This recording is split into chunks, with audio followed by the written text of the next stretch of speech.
बिस्मिल्लाहिर्रहमानिर्रहीम। अस्सलाम वालेकुम रहमतुल्लाहि व बरकातुहू। ये जी हम ऑनलाइन लेक्चर्स क्लास शुरू करने जा रहे हैं। जैसा कि मेरे पास पढ़ने वाले बच्चों को तो पता है कि मैथ कैलकुलस 2 उनको मैं पढ़ाऊँगा और लीनियर अलजबरा, कैलकुलस 2 और लीनियर अलजबरा का सब्जेक्ट मैं उन लोगों को पढ़ाऊँगा सारा। तो उसके लिए हम स्टार्ट करने से पहले मैं चाहूँगा कि ये काम हम स्टार्ट करें तो करने से पहले एक जो है ना तिलावत कुरान पाक से काम शुरू किया जाए तो ज़्यादा बेहतर है। तो उसके लिए कुरान पाक की तिलावत करते हैं।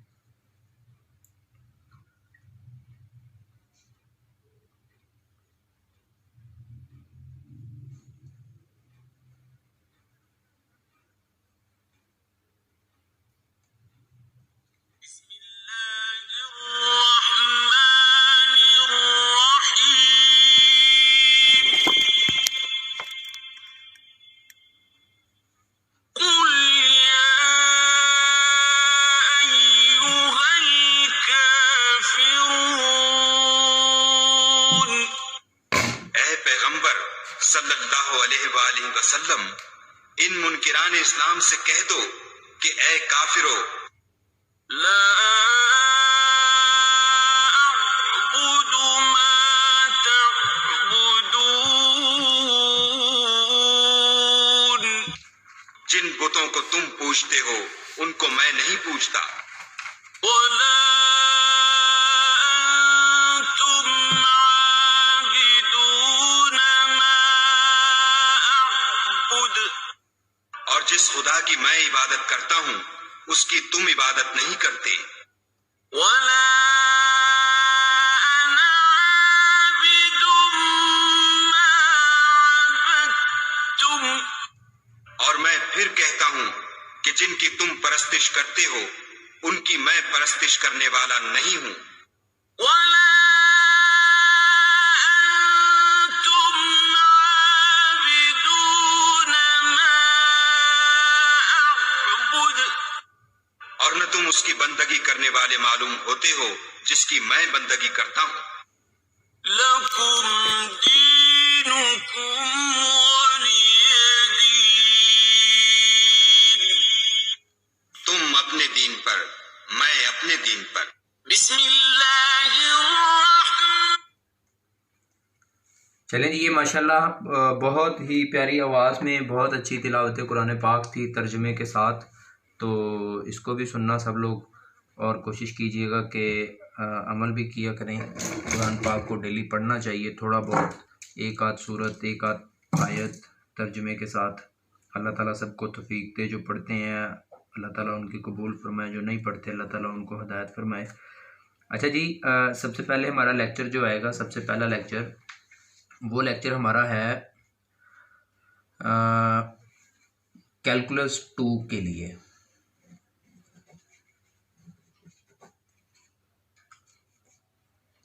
कैलकुलस 2 का लेक्चर जो है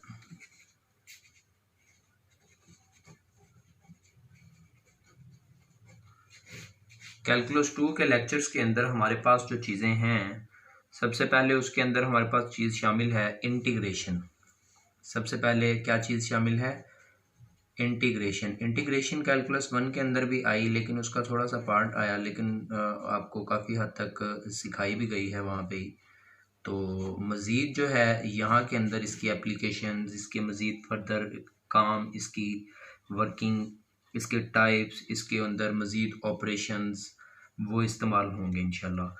तो जैसा कि पहले भी आप लोगों ने कुछ पढ़ा है, अभी भी इंशाल्लाह आपको मैं कोशिश करूँगा कि इस अंदाज के साथ ही पढ़ाया जाए। ऑनलाइन लेक्चर होने का मतलब कभी भी ऐसा नहीं होगा इंशाल्लाह कि आपको समझ कम आए, या आप लोगों के साथ अगर लाइव नहीं कम्युनिकेशन हो पा रहा किसी भी प्रॉब्लम की वजह से, तो ऐसा नहीं होगा कि आपको किसी भी बात की समझ कम आए। कोशिश करूँगा हर चीज़ को उसी तरह से, उसी अंदाज के साथ, उसी तरीक़ेकार के साथ एक्सप्लेन कर दिया जाए, उसी तरह से उनको बता दिया जाए चीज़ों को, जिस तरह से आपके क्लास के हर एक बच्चे को अच्छी तरह से बात समझ आ जाए, और काम करना आसान हो सके। जी, इंटीग्रेशन काम करने के लिए सबसे पहले हम लोगों ने इंटीग्रेशन तो पहले सीखी हुई है कैसी नहीं है इंटरमीडिएट में, सेमेस्टर 1 में। अब उसके लिए काम करने के लिए सबसे ज़रूरी है हम उसकी पहचान करें। किस चीज़ की पहचान करें? एक वर्ड वेरिएबल, वेरिएबल की पहचान। सिर्फ वेरिएबल की पहचान ही नहीं बल्कि वेरिएबल की प्लेस वैल्यू की पहचान करें कि वेरिएबल किस जगह पे पाया जा रहा है। किसी भी रकम के अंदर, किसी भी स्टेटमेंट के अंदर वेरिएबल किस जगह पे पाया जा रहा है। अब ये काम करने के लिए हम सबसे पहले क्या करेंगे? हम लोगों ने देखा कि आपके पास जैसे कि पहले भी काम थोड़ा सा हुआ होगा, वेरिएबल आ सकता है, कुछ स्टेटमेंट इस तरह से आ सकती है, फॉर एग्ज़ाम्पल 4x² 3x की पावर 4 वगैरह वगैरह। मीन्स ऐसी स्टेटमेंट जिसमें क्या चीज़, वेरिएबल बेस क्या बन के आए, बेस बन के आए। वेरिएबल क्या बन के आए, बेस बन के आए। इस तरह की रकमों के अंदर इस तरह की जो कंडीशंस होंगी, स्टेटमेंट्स होंगी, जो एक्सप्रेशंस होंगे, उनके अंदर सबसे इम्पोर्टेंट वर्ड होगा बेस। और हर उस स्टेटमेंट का इम्पोर्टेंट वर्ड वेरिएबल की प्लेस वैल्यू वाला वर्ड कहलाएगा, जहाँ पे वो गिवन होगा। जैसा कि इस स्टेटमेंट के अंदर वेरिएबल हमें बेस बना के दिया गया है, तो इसका मतलब इस स्टेटमेंट के अंदर, इस एक्सप्रेशन के अंदर, इस अलजेब्रिक एक्सप्रेशन के अंदर base is the most important word. इसी तरह से पॉसिबल है, ऐसा पॉसिबल है, हो सकता है कि हमारे पास लिखी गई स्टेटमेंट कुछ यूँ हो, एक्सप्रेशन साइन एक्स लिखा हुआ हो, कॉज एक्स, ट्रिग्नोमेट्रिक फंक्शंस के साथ वेरिएबल को लगा दिया जाए, sign cause tan it is इसके अपोजिट 3 अपोजिट और हैं, तो इनके साथ किसी भी तरह की सिचुएशन में आ जाए, sine X sine 4x³, means के ट्रिग्नोमेट्रिक फंक्शंस हैं, तो इनमें भी वेरिएबल आया, लेकिन वेरिएबल बेस बन के नहीं आया, इनमें वेरिएबल एंगल बन के आया। इनमें वेरिएबल कैसे आया? एंगल बन के आया। इसमें सबसे इम्पोर्टेंट वर्ड क्या है? एंगल। इसमें क्या था? बेस। इसमें है एंगल। तो इसके साथ इसी तरह से मैं एक और बात ले सकता हूँ। मैंने कहा अगर ये चीज़ है, इसके बाद ऐसा हो सकता है कि वेरिएबल खुद किसी भी चीज़ की पावर में आया हुआ हो, ठीक है, पावर के अंदर आया हुआ हो सकता है e की पावर लिखा हुआ हो, a की पावर लिखा हुआ हो, किसी भी नंबर की पावर लिखा हुआ हो। अब इन एक्सप्रेशंस के अंदर ज़रा गौर करेंगे, वेरिएबल किस जगह पे आया है?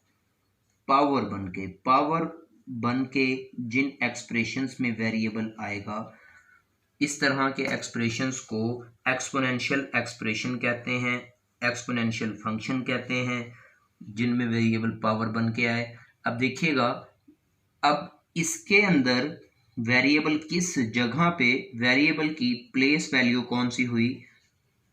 पावर हुई। इसके अलावा भी हमारे पास एक और भी है, लॉग नेचुरल का फंक्शन होता है, ठीक है, उसके अंदर लॉग बेस के साथ वेरिएबल आता है। लेकिन इंटीग्रेशन के लिए मुझे जस्ट इन 3 डिफरेंट टाइप्स को ही जो है ज़्यादा से ज़्यादा डिस्कस करना पड़ेगा और याद रखना पड़ेगा। जब हम लोगों ने डेरिवेटिव पढ़ा था, तो डेरिवेटिव के लिए मुझे इसके साथ डेरिवेटिव के लिए मुझे लॉग नेचुरल वाला फंक्शन भी लेना पड़ा था और इन्वर्स ट्रिग्नोमेट्रिक का फंक्शन भी लेना पड़ा था, उनका भी डेरिवेटिव काम किया था हम लोगों ने। लेकिन इंटीग्रेशन जो है डायरेक्ट और सिंगल वैल्यूड फंक्शन के लिए, सिंगल फंक्शन के लिए हमारे पास जो है लॉग नेचुरल वाले फंक्शन की और इन्वर्स ट्रिग्नोमेट्रिक फंक्शन की डायरेक्ट इंटीग्रेशन नहीं होती। अगर इनकी इंटीग्रेशन करने के लिए क्वेश्चन आ भी जाता है तो हमें उसके लिए एक अलग technique, integration by parts, partial integration का इस्तेमाल करना पड़ता है। तो उससे पहले हमें इन तीन चीज़ों के बारे में अगर हम डिटेल से डिस्कशन करेंगे इनको समझ लेंगे तो वो काम समझना ज़्यादा आसान हो जाएगा। इन 3 चीज़ों के अंदर काम करने के लिए अब सवाल आएगा इंटीग्रेशन करनी कैसे है इनकी। अब फॉर एग्जांपल लिखा हुआ है एक्स स्क्वायर, इंटीग्रेशन का ये साइन, इंटीग्रेशन के साथ ये बात डिफरेंशियल, ये बात आप लोगों को ऑलरेडी लाइव लेक्चर्स के अंदर जो है बार बार बताई गई हुई है। अच्छा, फॉर एग्जांपल हमारे पास बेस के अंदर वेरिएबल शामिल है। वेरिएबल कहाँ है? बेस बन के आया हुआ है। तो बेस कहते किसे हैं आपको पता होना चाहिए। बेस हर उस वैल्यू को कहते हैं, हर उस रकम को कहते हैं जिसकी कोई ना कोई पावर मौजूद हो, जिसकी कोई ना कोई पावर मौजूद हो उसको बेस कहते हैं। इसका मतलब x की पावर 2, तो x is a base. Integration अगर हमने फाइंड करनी है, कैलकुलेट करनी है, इंटीग्रेशन को कैलकुलेट करने के लिए हमें गौर करना पड़ता है कि जिस जगह पे हमारा बेस मौजूद होगा, जिस जगह पे हमारा वेरिएबल मौजूद होगा, उस जगह का फर्दर डेरिवेटिव डिफरेंशियल से पहले मौजूद हो। डिफरेंशियल है ये, डिफरेंशियल से पहले बेस में मौजूद है वेरिएबल, ठीक है। तो बेस का फर्दर डेरिवेटिव डिफरेंशियल से पहले अगर मौजूद है तब इंटीग्रेशन पॉसिबल है। बेस है x, बेस है x, तो x बेस है, तो x का डेरिवेटिव क्या होता है? x का डेरिवेटिव क्या होता है वो देखेंगे।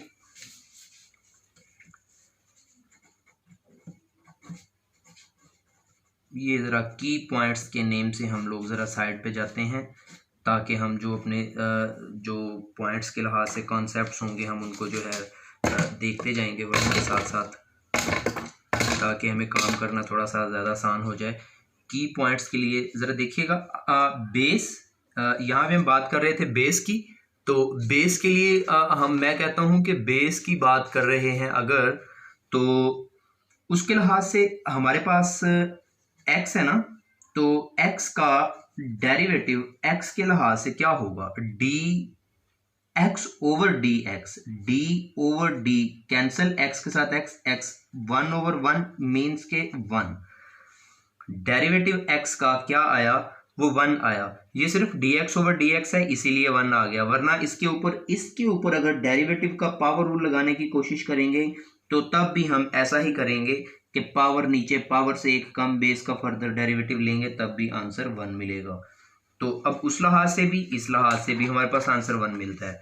इसका मतलब यहाँ पे बेस में वेरिएबल, बेस के अंदर जो वेरिएबल मौजूद है वो x है, तो x का फर्दर डेरिवेटिव क्या हुआ?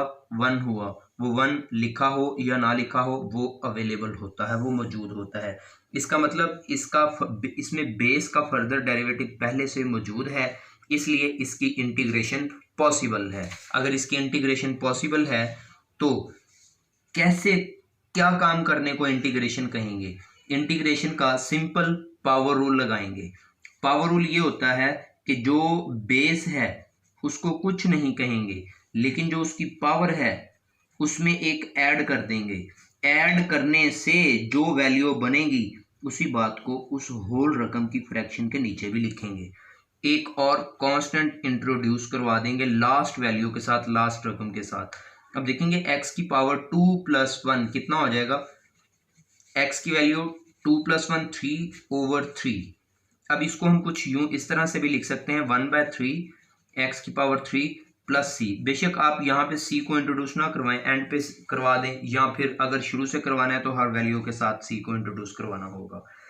अब देखिएगा ये हमारे पास फाइनल रिजल्ट आ गया। ये इंटीग्रेशन हो गई किस वैल्यू की? x स्क्वायर की इंटीग्रेशन है। Integration is opposite to derivative. अब देखिएगा अगर मैं कहूं कि मुझे इस वैल्यू का डेरिवेटिव लेना है, अगर मैं इस वैल्यू का डेरिवेटिव लूंगा तो मेरे पास वही वैल्यू मिलेगी जिसकी मैंने इंटीग्रेशन ली है। सपोज 1/3 लिखा हुआ है, 1/3 x³ प्लस c मीन्स कोई कांस्टेंट। इस मुकम्मल वैल्यू का कोई डेरिवेटिव लेने जाते हैं। अब देखिएगा डेरिवेटिव इस बात का अलग 1/3 x³ का, और ये प्लस डेरिवेटिव किसी भी कांस्टेंट का अलग। अब देखिएगा कांस्टेंट का डेरिवेटिव तो डायरेक्ट 0 होगा, खत्म हो गया। ये 1/3 एज इट मल्टीपल हो रहा है, 3 नीचे आएगा, पावर नीचे, पावर में से 1 कम, बेस को कुछ नहीं कहना, 3 - 1 2 बचेगा, इसकी फ्रैक्शन के नीचे कुछ नहीं आता होता। अब इसके साथ बेस का फर्दर, बेस क्या है x, x का फर्दर डेरिवेटिव पहले भी देखा 1 होता है। अब ये 3 से 3 कैंसिल, x स्क्वायर आया, चेक कर लें कांस्टेंट का प्लस 0 होकर कोई फर्क नहीं पड़ता, एक्स स्क्वायर। लेकिन ये एक्स स्क्वायर की इंटीग्रेशन अगर ये वाली बात होती है तो इस बात का अगर हम डेरिवेटिव लेंगे तो वो ये मिलेगा।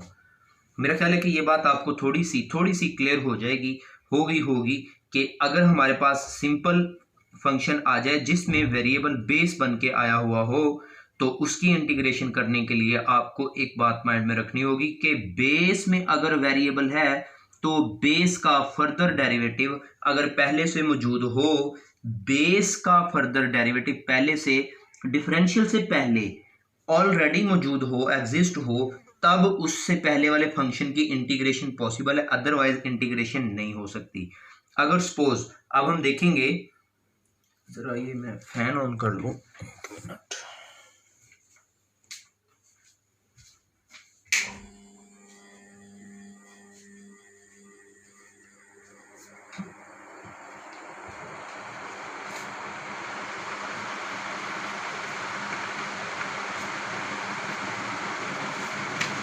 अच्छा इसी के साथ थोड़ी सी इसी बात को, अभी इसी पहले पॉइंट्स को ही हम, ये जो नंबर 1 पे पॉइंट हम डिस्कस कर रहे हैं कि ऐसे फंक्शंस जिनके अंदर वेरिएबल जो है ना, वेरिएबल जो है वो बेस बन के आया हुआ हो, इसी बात को थोड़ा सा मज़ीद एक्सप्लेन करके हम समझने की कोशिश करेंगे कि हमें कुछ समझ आ जाए।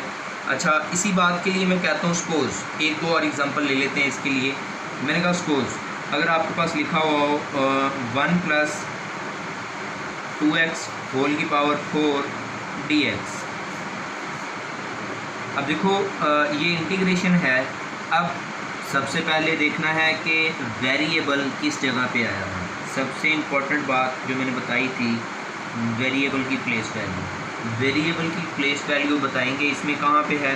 वेरिएबल की प्लेस वैल्यू इसमें है जितनी रकम की कोई ना कोई पावर होगी उतनी रकम को हम बेस कहेंगे। इसका मतलब इतनी रकम यहाँ पे बेस है, क्योंकि इतनी रकम की पावर 4 है। अब देखिएगा बेस की, अगर इतनी रकम को बेस कहा, क्यों कहा, क्योंकि इतनी रकम की पावर 4 है, तो क्या इंटीग्रेशन करने के लिए बेस का फर्दर डेरिवेटिव डिफरेंशियल से पहले मौजूद है या नहीं, चेक करना पड़ेगा। 1 + 2x ये बेस है, इसका डेरिवेटिव होता क्या है 1 + 2x। 1 + 2x का डेरिवेटिव क्या आएगा ज़रा देखेंगे। 1 + 2x का डेरिवेटिव लेंगे तो 1 का डेरिवेटिव 0 हो जाएगा, प्लस 2x का डेरिवेटिव 2 आएगा, x का डेरिवेटिव 1 आएगा, 2 एज इट आएगा, मल्टीपल हो रहा है इसलिए 2 एज इट आएगा, x का डेरिवेटिव 1, 2 1s are 2, तो इसका मतलब 2 आएगा। तो क्या 1 + 2x का डेरिवेटिव अगर 2 है तो क्या वो 2 यहाँ पे ऑलरेडी मौजूद है? यहाँ पे ऑलरेडी वो 2 मौजूद नहीं है। अगर वो 2 ऑलरेडी मौजूद नहीं है तो मैं वो 2 अपनी मर्ज़ी से यहाँ पे लगा दूँगा और उसको बैलेंस करने के लिए बाहर डिवाइड भी करूँगा। यहाँ पे मल्टीपल करूँगा और यहाँ पे उसको बैलेंस करने के लिए मैं डिवाइड करूँगा। अब देखिएगा ये जो बाहर वाला 1/2 है ना, ये एज इट रह जाया करेगा। अब काम करेंगे, इंटीग्रेशन करेंगे। इंटीग्रेशन करने के लिए क्या होगा, इंटीग्रेशन करने के लिए क्या होगा कि पावर रूल लगेगा। पावर में एक ऐड करेंगे, 1 + 2x एज इट, 4 में एक ऐड करेंगे तो 5 हो जाएगा। अब 4 में एक ऐड किया 5 होगा, 5 जो इसकी पावर बनी वही 5 नीचे। अब देखिएगा ये 5 और ये 2 आपस में दोनों फ्रैक्शन के नीचे हैं, आपस में कनेक्ट हो रहे हैं। 1/2 और ये दिस वैल्यू डिवाइडेड बाय 5 और 2 मल्टीपल होंगे तो 1/10 हो जाएगा। तो मैं इसको लिख सकता हूँ 1/10, 1 + 2x की पावर 5 + c इंट्रोड्यूस करवा दिए कॉन्स्टेंट। ये हमारे पास आंसर आ गया। अब इसी तरह से मैं एक और एग्जांपल लूँगा तो आपको मज़ीद इस बात की समझ अच्छी आ जाएगी। ये यकीन करता हूँ कि मैं आप लोगों को ये बात अच्छी तरह से समझ आ रही होगी। अब हम थोड़ा सा आगे चलेंगे इसी काम को बढ़ाने के लिए। टाइप 1 में ही है अभी। तो इसके लिए थोड़ा सा काम हम आगे चलाएंगे। अब आगे काम कुछ इसी की एक ऐसी फॉर्म में लिखने जा रहा हूँ, इसी टाइप की कुछ ऐसी फॉर्म लिखने जा रहा हूँ जिसके अंदर मज़ीद फर्दर डेरिवेटिव मौजूद ना हो। जैसे यहाँ पे 2 मौजूद नहीं था तो हमने 2 लगा लिया। मैं ऐसी टाइप लिखने जा रहा हूँ जिसका फर्दर डेरिवेटिव मौजूद ना हो और हम अपनी मर्ज़ी भी ना कर सकते हों। तो फ़र्क समझ आ जाएगा कि हम अपनी मर्ज़ी कहाँ कर सकते हैं, कहाँ नहीं कर सकते। अब मैं लिख रहा हूँ 1 + x² की पावर 3 dx। ये है क्वेश्चन, ये है इंटीग्रेशन। इंटीग्रेशन के लिए देखेंगे हमारे पास ये वाली वैल्यू जो है, ये वाली वैल्यू 1 + x² होल की पावर 3 दिया हुआ है। चेक कर रहे हैं अगर पावर 3 इतनी बात की है तो इतनी बात को हम बेस कहेंगे। क्या बेस का फर्दर डेरिवेटिव यहाँ पे मौजूद है? ये चीज़ चेक करने के लिए हमारे पास सबसे पहले देखना होगा कि बेस का डेरिवेटिव है क्या। 1 + x² का डेरिवेटिव है क्या? 1 का डेरिवेटिव 0 हो जाएगा, x² का डेरिवेटिव आता है 2x। तो क्या 2x यहाँ पे मौजूद है? यहाँ पे मौजूद नहीं है। क्या मैं अपनी मर्ज़ी से 2x लगा सकता हूँ? अगर मर्ज़ी से लगाऊंगा तो क्या मैं बैलेंस भी करूँगा? रॉन्ग, गलत। अपनी मर्ज़ी मैं अगर कर सकता हूँ तो जस्ट कांस्टेंट के लिए कर सकता हूँ। अगर जस्ट कांस्टेंट की कमी होगी तो वहाँ पे मैं अपनी मर्ज़ी कर सकता हूँ। लेकिन अगर वेरिएबल की कहीं कमी आ गई फर्दर डेरिवेटिव के अंदर, वहाँ पे मैं अपनी मर्ज़ी नहीं कर सकता। अब इसका मतलब वेरिएबल की कमी आई तो मैं अपनी वेरिएबल को अपनी मर्ज़ी से नहीं लगा सकता। अगर मैं वेरिएबल को अपनी मर्ज़ी से नहीं लगा सकता और वेरिएबल फर्दर डेरिवेटिव मौजूद भी नहीं है तो इस तरह के क्वेश्चंस अगर आएंगे तो हमें उसके लिए क्या करना पड़ेगा? इस तरह के क्वेश्चंस को हमें करने के लिए सब्स्टिट्यूशन मेथड इस्तेमाल करना पड़ेगा।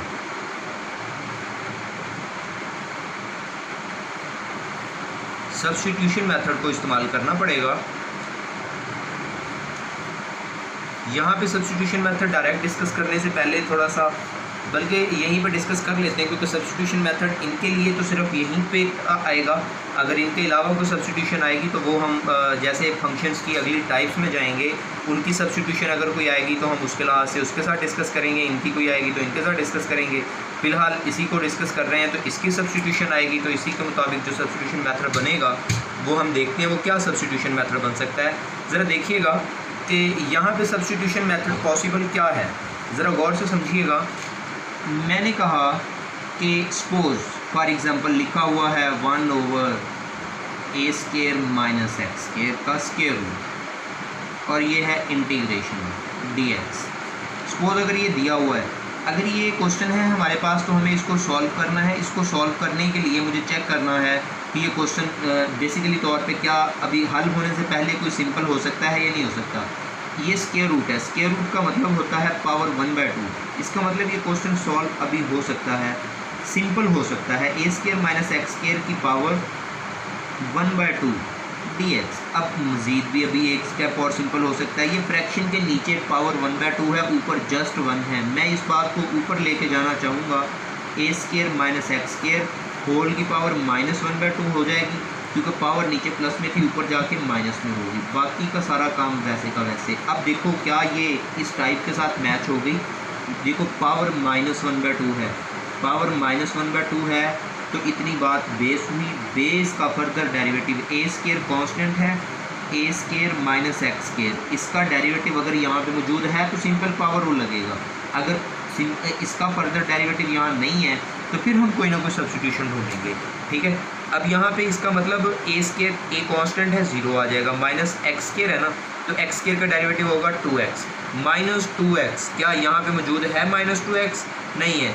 हम -2 तो लगा सकते थे, लेकिन -2 के साथ ये जो x है ये वेरिएबल है। हमने बात की वेरिएबल की कमी हम पूरी नहीं कर सकते, इसलिए वेरिएबल की कमी को अगर हम पूरा नहीं कर सकते तो उसके लिए हमें कोई ना कोई काम करना पड़ेगा। काम कोई क्या है, उसी काम करने को हम सब्स्टिट्यूशन मेथड कहते हैं। अब सब्स्टिट्यूशन मेथड क्या कहता है ज़रा देखिएगा गौर से। अब हमें 3 तरह की सब्स्टिट्यूशन देखनी है। एक नंबर 1 पहली सब्स्टिट्यूशन आती है कि अगर कहीं जैसे यहाँ पे a² - x² आया है, इसी तरह से पॉसिबल है आपके पास क्वेश्चन आ जाए a² + x²।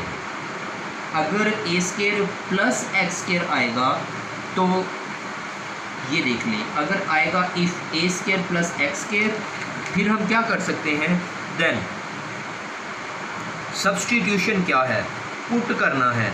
क्या करना है, अब वेरिएबल को चेंज करना है। x की जगह पे हमें x की जगह पे चेंज करना है एक नया वेरिएबल। अब x की जगह पे हमें चेंज करना है इस a के मल्टीपल, इस स्केयर के नीचे जो वैल्यू होगी वो वाली बात लिखनी है यहाँ पे, उसके साथ x equal to A tan theta. ये substitution x equal to A tan theta ये हम पुट करेंगे कब, जब a square plus x square आएगा।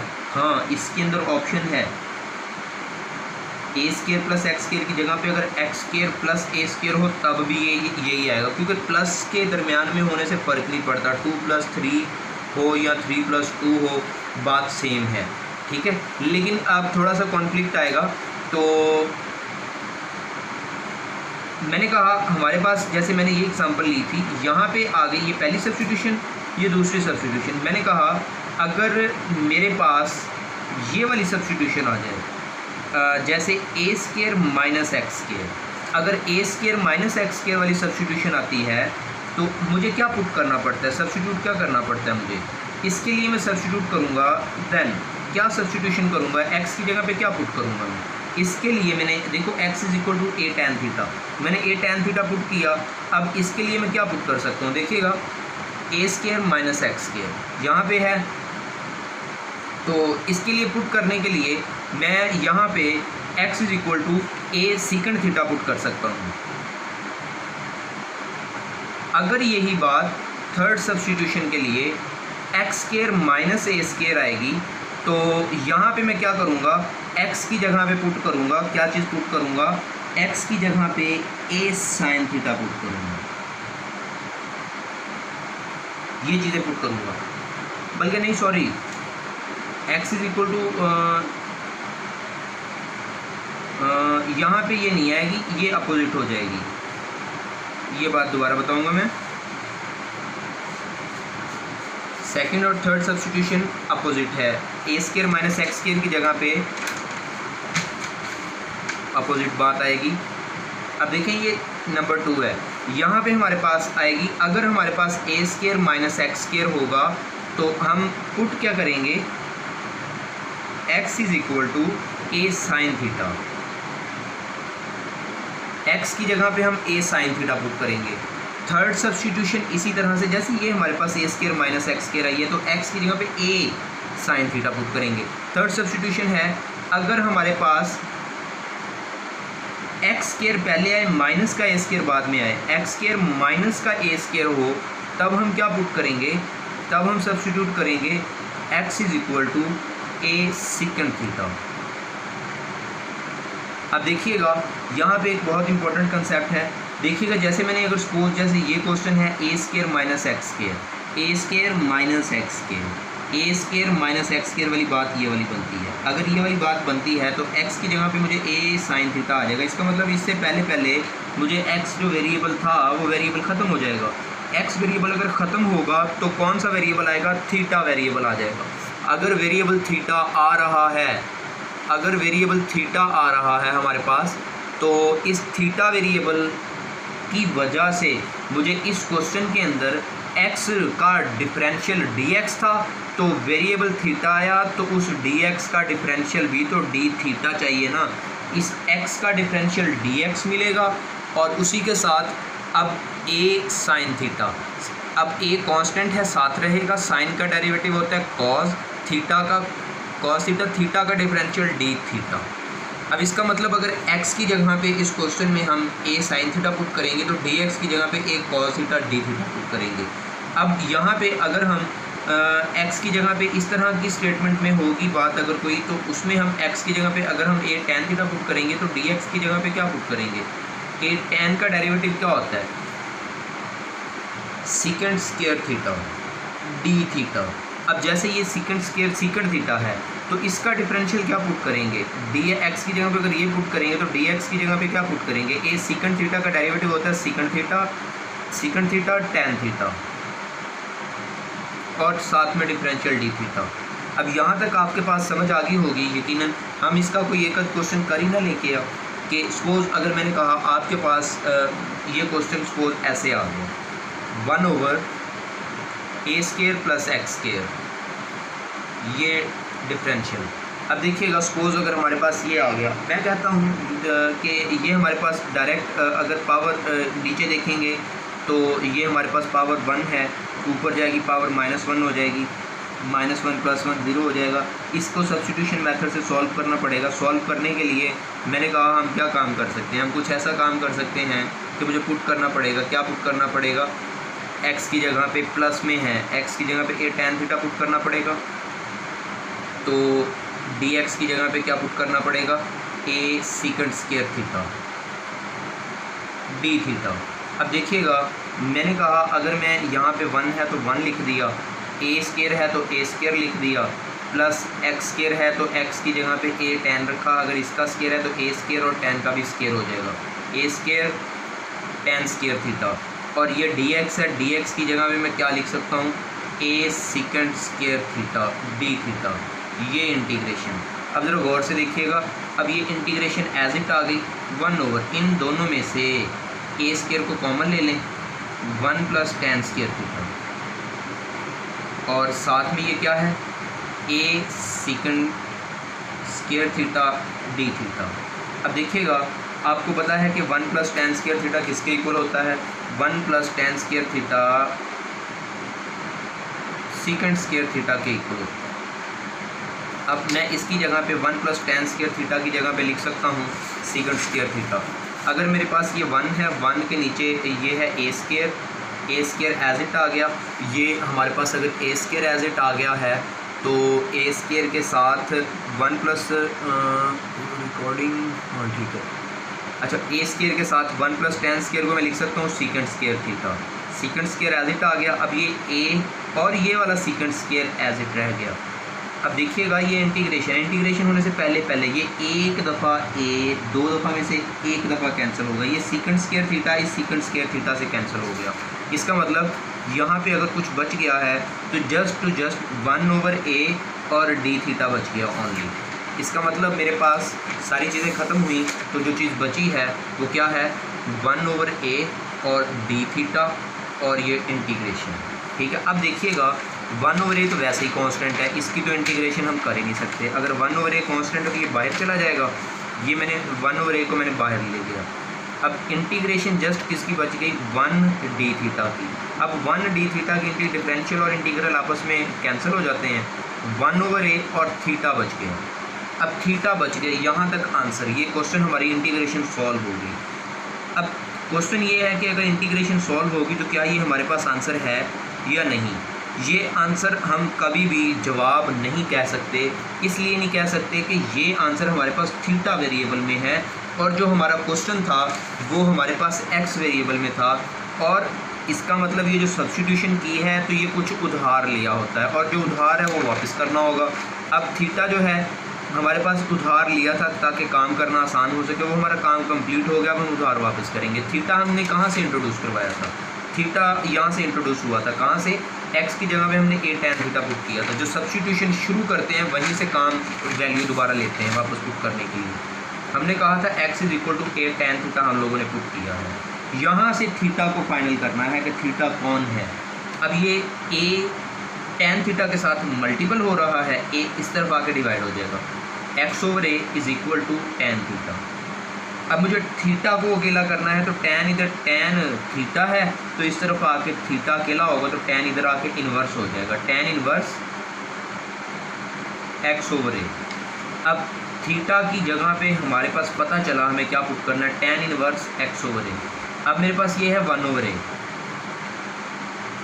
ये है थीटा। थीटा की जगह में मैं कह सकता हूँ, मैं लिख दूँ tan इन्वर्स x/a, ये प्लस कोई एक कांस्टेंट ऐड कर दिया। यकीनन आपको क्वेश्चन समझ आ गया होगा, सब्स्टिट्यूशन समझ आ गई होंगी। अब अगर ये चीज़ें आपको समझ आ गई हैं तो इसके लिए आपके करने के लिए काम है थोड़ा सा, इसी से अकॉर्डिंग आपके लिए करने के लिए काम है, कम से कम आप लोग यहाँ से ऑनवर्ड काम शुरू करेंगे। करने के लिए आपके पास जो चीज़ें होंगी करने के लिए ये काम है, आपके लिए कुछ असाइनमेंट्स हैं कि आप लोगों ने यहाँ से काम शुरू किया है, तो ये पहली टाइप्स को डिस्कस करना शुरू किया है हम लोगों ने। तो इस टाइप को जो हमने डिस्कस करनी शुरू की है, इसके लिए हमारे पास ये नंबर 1 पे जो चीज़ है इसके लिए और इसके लिए, इसके साथ आप लोग करेंगे क्या, और इसके लिए सब्स्टिट्यूशन मेथड से पहले इस तरह के कम से कम छोटे छोटे से 5 क्वेश्चन इस तरह के करेंगे। और ये जो सब्स्टिट्यूशन मेथड की मैंने 3 तरह की सब्स्टिट्यूशन बताई है, पहली, दूसरी और तीसरी, इन 3 तरह की सब्स्टिट्यूशन के लिए आपके पास 5 क्वेश्चन इस सब्स्टिट्यूशन के हैं, 5 क्वेश्चन इस सब्स्टिट्यूशन के हैं, 5 क्वेश्चन इस सब्स्टिट्यूशन के हैं। ये 15 क्वेश्चन आपकी ज़िम्मे हैं, ये काम अभी आप करेंगे। तो उसके लिए हल्का सा मैं आपको इसके बारे में और इसके बारे में बताता हूँ जस्ट आफ्टर 2 मिनट्स।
जी,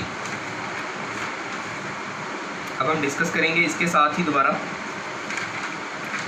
हम लोगों ने यहाँ पे ये चीज़ जस्ट डिस्कस की है कि ऐसे फंक्शंस, ऐसे एक्सप्रेशंस जिनमें हमारे पास जो हमारा वेरिएबल है वो जस्ट बेस बन के आया हुआ हो, अगर वेरिएबल जस्ट बेस बन के आया हुआ हो तो उसके अकॉर्डिंग हम कैसे कैसे इंटीग्रेशन करना पसंद करेंगे, कैसे पॉसिबल है, अगर पॉसिबल है तो ठीक है, अगर पॉसिबल नहीं है तो किस वजह से पॉसिबल नहीं है, अगर जिस वजह से पॉसिबल नहीं है उसको पॉसिबल बनाने के लिए क्या करना पड़ता है, सब्स्टिट्यूशन करनी पड़ती है।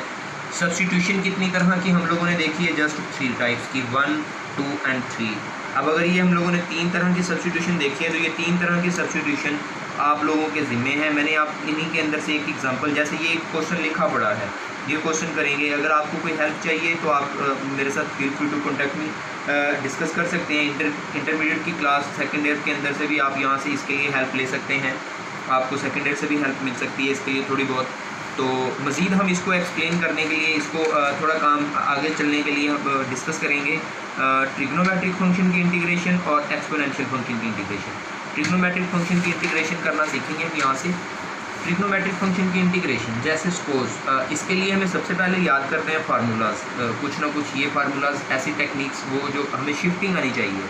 शिफ्टिंग मीन्स के साइन है तो इंटीग्रेशन के लिए आएगा, तो उसका इंटीग्रेशन क्या होगा ये हमें तब आएगी अगर हम इनके डेरिवेटिव याद रखेंगे।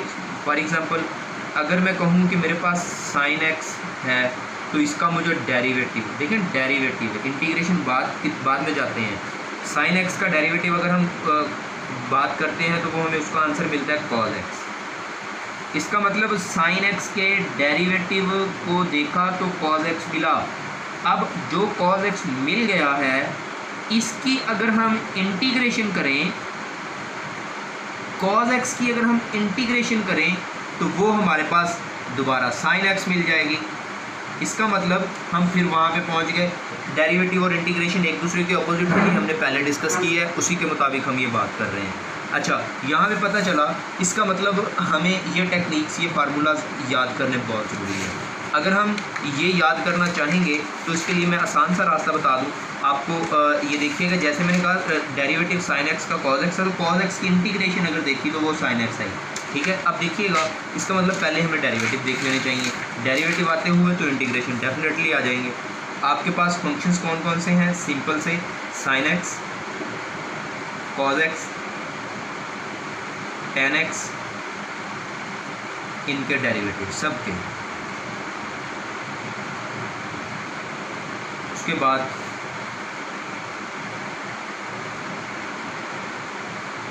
Cosecant x, secant x, cot x। देखिएगा साइन x का डेरिवेटिव होता है cos x, cos x का डेरिवेटिव होता है minus sine x, tan x का डेरिवेटिव होता है सीकेंट स्क्वायर x। अब देखिएगा cosecant square x, cosecant x का डेरिवेटिव होता है minus cosecant x cot x। अब सीकेंट x का डेरिवेटिव क्या हो सकता है? सीकेंट x का डेरिवेटिव होता है सीकेंट x tan x। देखिए सीकेंट के साथ सीकेंट tan का रिलेशन बन रहा है, इसका मतलब अगर tan की इंटीग्रेशन देखिए तो सीकेंट स्क्वायर है, कोसिकेंट के साथ कोसिकेंट कॉट x आता है, कॉट x की इंटीग्रेशन देखेंगे तो माइनस का कोसिकेंट स्क्वायर x इंटीग्रेशन मिलेगी। अब देखना ये है कि माइनस किसके साथ आया? माइनस हर उस ट्रिग्नोमेट्रिक फंक्शन के साथ आया जिसका नाम c से शुरू हो रहा है। देखें c से शुरू होने वाले जो फंक्शन हैं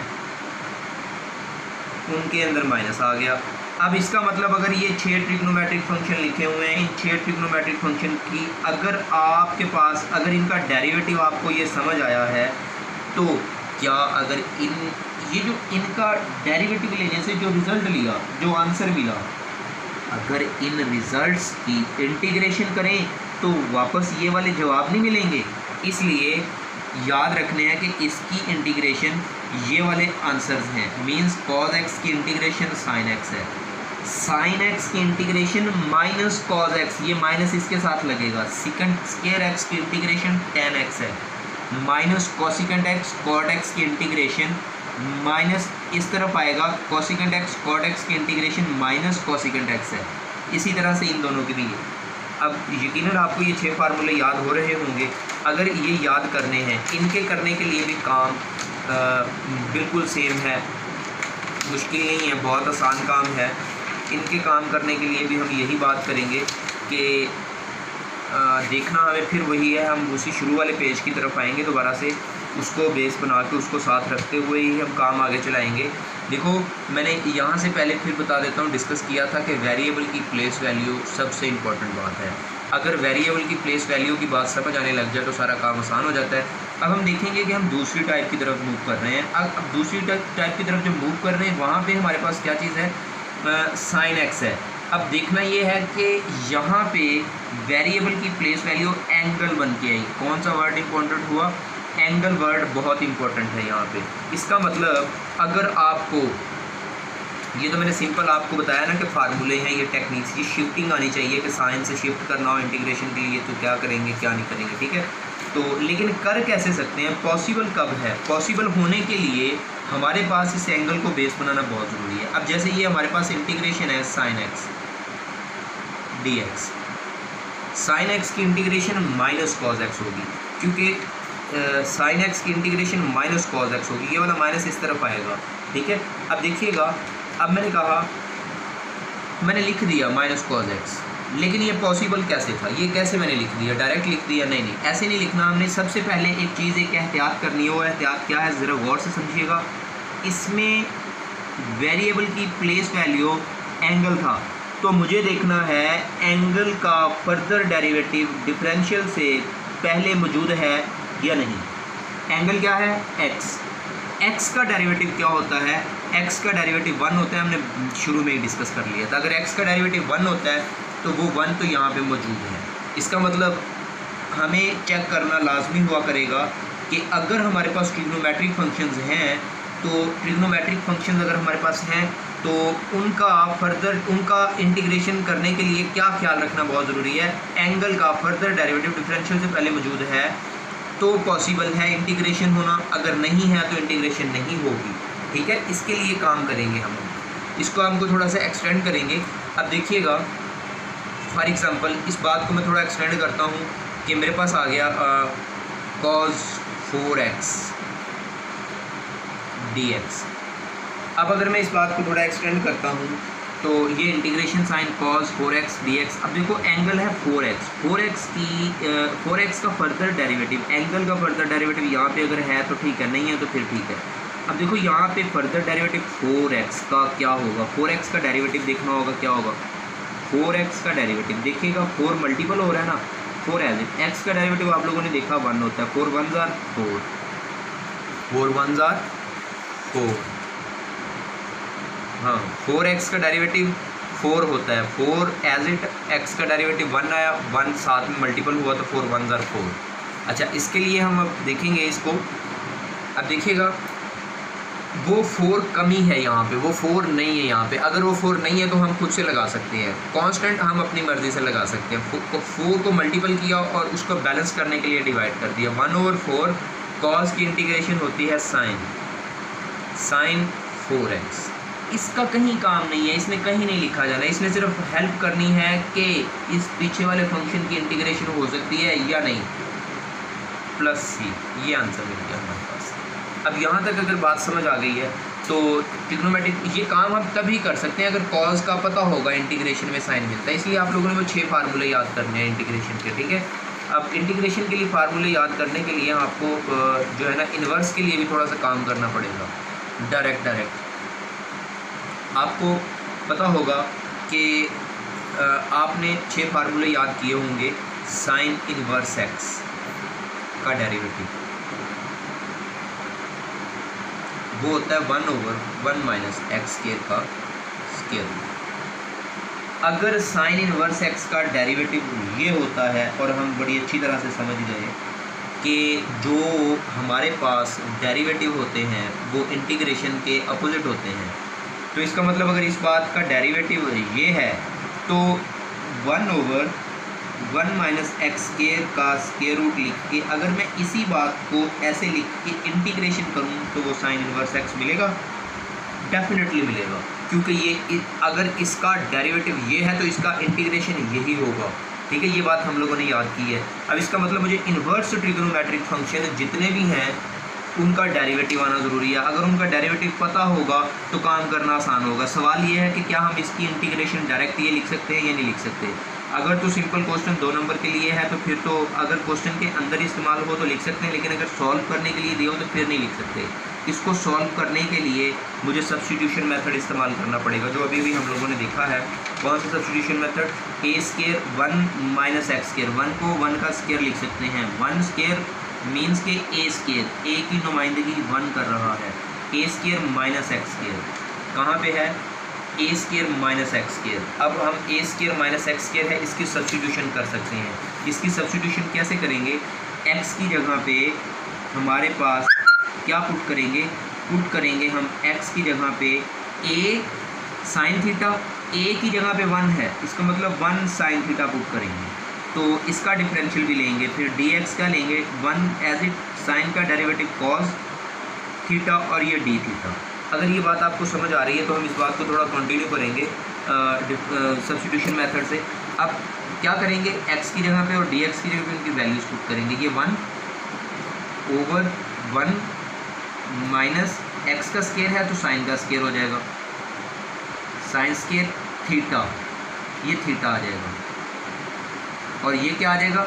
dx की जगह पे आ जाएगा cos थीटा, ये d थीटा आ जाएगा। अब जरा गौर से देखना, 1 माइनस साइन स्क्वायर थीटा, ये इसका स्क्वायर रूट भी है, ठीक है, इसका ये स्क्वायर रूट भी है। अब देखिएगा 1/1 minus sign square theta, 1 minus sign square theta किसके इक्वल होता है? आपको पता है sign square theta plus cos square theta 1 के इक्वल होता है। तो ये कॉस स्क्वायर अगर इधर प्लस है उधर जाके क्या हो जाएगा? Sine square theta is equal to 1 minus cos square theta. इसका मतलब 1 minus cos square theta sine square theta के इक्वल होता है। 1 माइनस कॉस स्क्वायर थीटा मेरे पास आ गया किसके? कॉस स्क्वायर थीटा के इक्वल। 1 माइनस साइन स्क्वायर, मैं ये कॉस स्क्वायर को इधर रखता हूँ, और अगर मैं ये साइन स्क्वायर उस तरफ लेके जाऊँ 1 माइनस साइन स्क्वायर थीटा, तो ये कॉस स्क्वायर थीटा के इक्वल आएगा। 1 minus sign square theta cos square theta के इक्वल, ये इसका होल का स्क्वायर रूट, साथ में कॉस थीटा और ये डी थीटा, इंटीग्रेशन ली। अब देखिएगा कॉस स्क्वायर थीटा का स्क्वायर रूट, ये स्क्वायर इस स्क्वायर रूट से कैंसिल हो गया, ये आ जाएगा 1/cos और ये भी कॉज, और ये डी थीटा। देखो ये कॉज इस कॉज के साथ बर्बाद हुआ तो ये 1 और ये डी थीटा बच गया। देखो डिफरेंशियल और integral cancel, 1 multiplied by theta means के थीटा मिल गया। क्या ये आंसर होगा? ये आंसर नहीं हो सकता। ये आंसर क्यों नहीं हो सकता? क्योंकि क्वेश्चन हमारे पास एक्स वेरिएबल में था तो आंसर भी हमें एक्स वेरिएबल में चाहिए। इसका मतलब थीटा की वैल्यू ढूंढनी पड़ेगी। थीटा की वैल्यू क्या है? थीटा की वैल्यू, थीटा कहाँ से मिला, कहाँ से आया? जहाँ से शुरू हुआ वहाँ से थीटा की वैल्यू फाइनल करेंगे। थीटा कहाँ से शुरू हुआ? यहाँ से, जहाँ से हमने काम पुट करके शुरू किया था। x is equal to sine theta था ना, तो यहाँ पे थीटा को देखो, थीटा की वैल्यू क्या मिलती? थीटा इधर रहेगा अगर तो साइन उधर जाके साइन इनवर्स बनेगा, साइन इनवर्स x हो जाएगा, x एल। थीटा की जगह पे मैं पुट कर सकता हूँ इस थीटा की जगह पे साइन इनवर्स x। ये हमारे पास प्रूव हो गया जी। इस चीज़ की इंटीग्रेशन साइन इनवर्स x, वो मैंने डायरेक्ट लिख दी थी। वो मैंने क्यों लिख दी थी डायरेक्ट? ताकि आपको समझ आ जाए अगर इस बात का डेरिवेटिव ये है तो इसकी इंटीग्रेशन ये आएगी। अगर आपको ये सब्स्टिट्यूशन समझ आ गई है तो इसी के साथ मिलती जुलती मज़ीद क्वेश्चन सब्स्टिट्यूशंस और कुछ क्वेश्चंस हैं तो मैं आपके ज़िम्मे लगाने लगा हूँ, जो आप लोगों ने इंटीग्रेशन के लिए और डेरिवेटिव के लिए क्वेश्चन है। ये क्वेश्चन समझ लें सब्स्टिट्यूशन मेथड के। मैंने आपको 5 क्वेश्चन दिए हैं, उनके लिए कुछ क्वेश्चन की भी हेल्प हो सकती है, कुछ फार्मूलाज भी हैं। इनको प्रूव करेंगे, काम करेंगे तो काम ज़्यादा आसान हो जाएगा। जैसे कि आपको मैंने अभी लिखा साइन इनवर्स एक्स का डेरिवेटिव क्या होगा? 1/1 माइनस एक्स के। इसमें बड़ी मज़े की बात एक और भी है, कॉज इनवर्स एक्स का डेरिवेटिव भी सेम है, 1/1 माइनस एक्स का स्क्वायर रूट। लेकिन फ़र्क ये है कि मैंने पीछे भी बताया जो सी से शुरू होते हैं उनके साथ माइनस आता है, बस ये माइनस का फ़र्क है, बाकी सेम है। अब इसी तरह से मैं कहता हूँ अगर मैं कहूँ कि tan x का डेरिवेटिव देखें, tan इनवर्स x का डेरिवेटिव अगर देखने की कोशिश करेंगे तो वो 1/1 प्लस एक्स स्क्वायर मिलता है। 1/1 प्लस एक्स स्क्वायर जो है वो हमारे पास किसका है? वो हमारे पास tan इनवर्स x का डेरिवेटिव है। दूसरी भी बात, कॉट, tan का अपोजिट कॉट होता है, कॉट इनवर्स x का डेरिवेटिव जो है वो भी हमारे पास सेम आएगा, 1/1 प्लस एक्स स्क्वायर। लेकिन इसके लिए काम ये होगा, इसके माइनस है, ये देखें ना, ये सी से शुरू हो रहा है। अगर ये सी से शुरू हो रहा है तो माइनस शुरू में लगाना पड़ेगा। अब ये चार हो गए। पाँचवें के लिए मैं कहता हूँ अगर ये हमारे पास अगर गौर करना है उसके बाद सेकंड इनवर्स एक्स का डेरिवेटिव, सेकंड इनवर्स एक्स का डेरिवेटिव जो है ना वो 1/x into x square minus 1 का स्क्वायर रूट आता है। अब देखना ये है कि अब सेकंड इनवर्स एक्स का जो डेरिवेटिव है ना, कोसेकेंट इनवर्स एक्स का डेरिवेटिव भी वही होगा, 1/x into x square minus 1 का स्क्वायर रूट। अब देखिएगा, अब ये और ये सेम थे लेकिन ये सी से शुरू हो रहा था तो इसके शुरू में माइनस आ गया। अभी अभी मैंने पीछे आपको यही बात समझाने की कोशिश की है कि आपके पास ये जो क्वेश्चन है इन्वर्स ट्रिग्नोमेट्रिक फंक्शन के, जैसे ये साइन इन्वर्स एक्स का डेरिवेटिव है ये वाला, तो इसकी इंटीग्रेशन अगर करेंगे तो ये मिलेगी आपके पास। इसी तरह से डेरिवेटिव ये 6 के 6 फार्मूले लिख दिए। साइन इन्वर्स एक्स का डेरिवेटिव ये है तो इसकी इंटीग्रेशन ये है। अगर कॉज इन्वर्स एक्स का डेरिवेटिव ये है तो इसकी इंटीग्रेशन कौन सी होगी? हाँ, यही कॉज इन्वर्स एक्स। इसका डेरिवेटिव अगर ये है तो इसकी इंटीग्रेशन कौन होगी? ये। अगर इसका डेरिवेटिव ये है तो इसकी इंटीग्रेशन ये, इसका डेरिवेटिव ये तो इसकी इंटीग्रेशन ये, इसका डेरिवेटिव ये तो इसकी इंटीग्रेशन ये 6 के 6 आप लोगों ने प्रूव भी करने हैं। ठीक है, ये आपके इन्वर्स ट्रिग्नोमेट्रिक फंक्शन वाले क्वेश्चंस के लिए प्रूव में है ना। तो ये आपके जो मैंने आपको 5 क्वेश्चंस की असाइनमेंट दी है उनके लिए ये ज़रा आपकी हेल्प भी हो जाएगी। अब इसी के साथ आप लोगों को जो है मज़ीद इसके आगे एक्सपोनेंशियल फंक्शन रह गया है। एक्सपोनेंशियल फंक्शन को रीड करने के लिए टाइम, ठीक है, अब यहाँ तक आप काम करेंगे। ये जो मैंने आपको क्वेश्चंस दिए हैं, कम से कम ये 20 क्वेश्चंस हैं आपके आज के लेक्चर के अकॉर्डिंग। ये 20 के 20 क्वेश्चन आप राइट करेंगे। 20 क्वेश्चंस कैसे बनते हैं ज़रा फिर से सुन लें। 5 क्वेश्चन है सिंपल अलजेब्रिक फंक्शन के, सिंपल अलजेब्रिक फंक्शंस के, जिसके अंदर फर्दर जस्ट हमें कांस्टेंट खुद से लगाना पड़ सकता है और वो हम लगा भी सकते हैं। 5 क्वेश्चन है जस्ट उसके लिए, और जिनमें हम खुद से अपनी मर्जी नहीं कर सकते उनके लिए सब्स्टिट्यूशन की ज़रूरत पड़ेगी। जो सब्स्टिट्यूशन की ज़रूरत पड़ेगी वो सब्स्टिट्यूशन 3 तरह की मैंने आपको बताई। जो 3 तरह की सब्स्टिट्यूशन बताई वो 3 तरह की सब्स्टिट्यूशन में आप लोग क्या करेंगे, जो 3 तरह की सब्स्टिट्यूशन में आप लोग क्वेश्चन सॉल्व करने के लिए हेल्पफुल होते हैं, जिनके अंदर हम फर्दर डेरिवेटिव खुद से नहीं लगा सकते। फर्दर जो कमी होती है फर्दर डेरिवेटिव की, वो हम खुद से नहीं लगा सकते, उसकी कमी है। अब इन तीनों की तीनों सब्स्टिट्यूशन के अंदर से 5-5 क्वेश्चन आप सॉल्व करेंगे। मैंने इसके लिए आपको एक सॉल्व करके एक हेल्प दे दी, इस टाइप की एक हेल्प मिल गई आपको। आप उसी के साथ मैंने आपको हिंट भी दे दिया कि ये सारे के सारे क्वेश्चन आपको तैयार होंगे। आपके पास 12 फार्मूले याद करने के लिए, बल्कि 24 हो गए। 24 इस तरह से हो गए। अगर आप साइन एक्स का डेरिवेटिव देखें, अगर आप साइन एक्स का डेरिवेटिव याद करेंगे कि वो कॉज एक्स होता है, एक फार्मूला हो गया ना, तो इसी फार्मूले के साथ मैं दूसरा फार्मूला इसको कह देता हूँ, तो कॉज एक्स का इंटीग्रेशन साइन एक्स होगा। ये देखें ना, कॉज एक्स की इंटीग्रेशन अगर करूँगा तो मैं कह देता हूँ कि जो है ना वो साइन एक्स है। देखो इसी एक फार्मूले के मैंने दो काउंट कर दिया, ये 1 हो गया, ये 2 हो गया, ठीक है। अब आपकी मर्ज़ी, अब आप जैसे मर्ज़ी इसको कर सकते हैं कि आप चाहें कि इसको 12 समझ लें बेशक डबल करके, या इसको 24 फार्मूले समझ लें। याद करने के लिए 24 फार्मूले, 6 डेरिवेटिव के, 6 इंटीग्रेशन के। डेफिनेटली बात है याद करने में 6 ही आएंगे, ठीक है, क्योंकि 6 उन्हीं के साथ उन्हीं की दूसरी साइड को पहली साइड बनाना होगा, ठीक है। और 20 क्वेश्चन आपकी असाइनमेंट के लिए। इंशाल्लाह हम मिलेंगे, इंशाल्लाह इससे आगे नेक्स्ट काम शुरू करेंगे जो है एक्सपोनेंशियल के लिए। तो और फिर हम सीखेंगे एक्सपोनेंशियल फंक्शन की इंटीग्रेशन के साथ हम सीखेंगे अगर लॉग की इंटीग्रेशन करने के लिए आएगी वो सीखेंगे। और इन्वर्स ट्रिग्नोमेट्रिक फंक्शन अभी हमने इन्वर्स ट्रिग्नोमेट्रिक कैलकुलेट किए हैं, जैसे कि अभी हम लोगों ने जस्ट कैलकुलेट किया है कि इसका आंसर इन्वर्स ट्रिग्नोमेट्रिक फंक्शन मिलता है, ठीक है। अब अगले लेक्चर में हम सीखेंगे अगर इन्वर्स ट्रिग्नोमेट्रिक फंक्शन इंटीग्रेशन में दिया जाए तो उसको कैसे सॉल्व करना है, लॉग नेचुरल का फंक्शन आ जाए तो उसको कैसे सॉल्व करना है। लेकिन उससे पहले हम सॉल्व करना सीखेंगे एक्सपोनेंशियल फंक्शन की इंटीग्रेशन को। बहुत शुक्रिया, इंशाल्लाह यकीनन आपको समझ आई होगी और आप ये अपना काम नेक्स्ट लेक्चर से पहले कंप्लीट करेंगे। बहुत शुक्रिया, अल्लाह हाफिज़।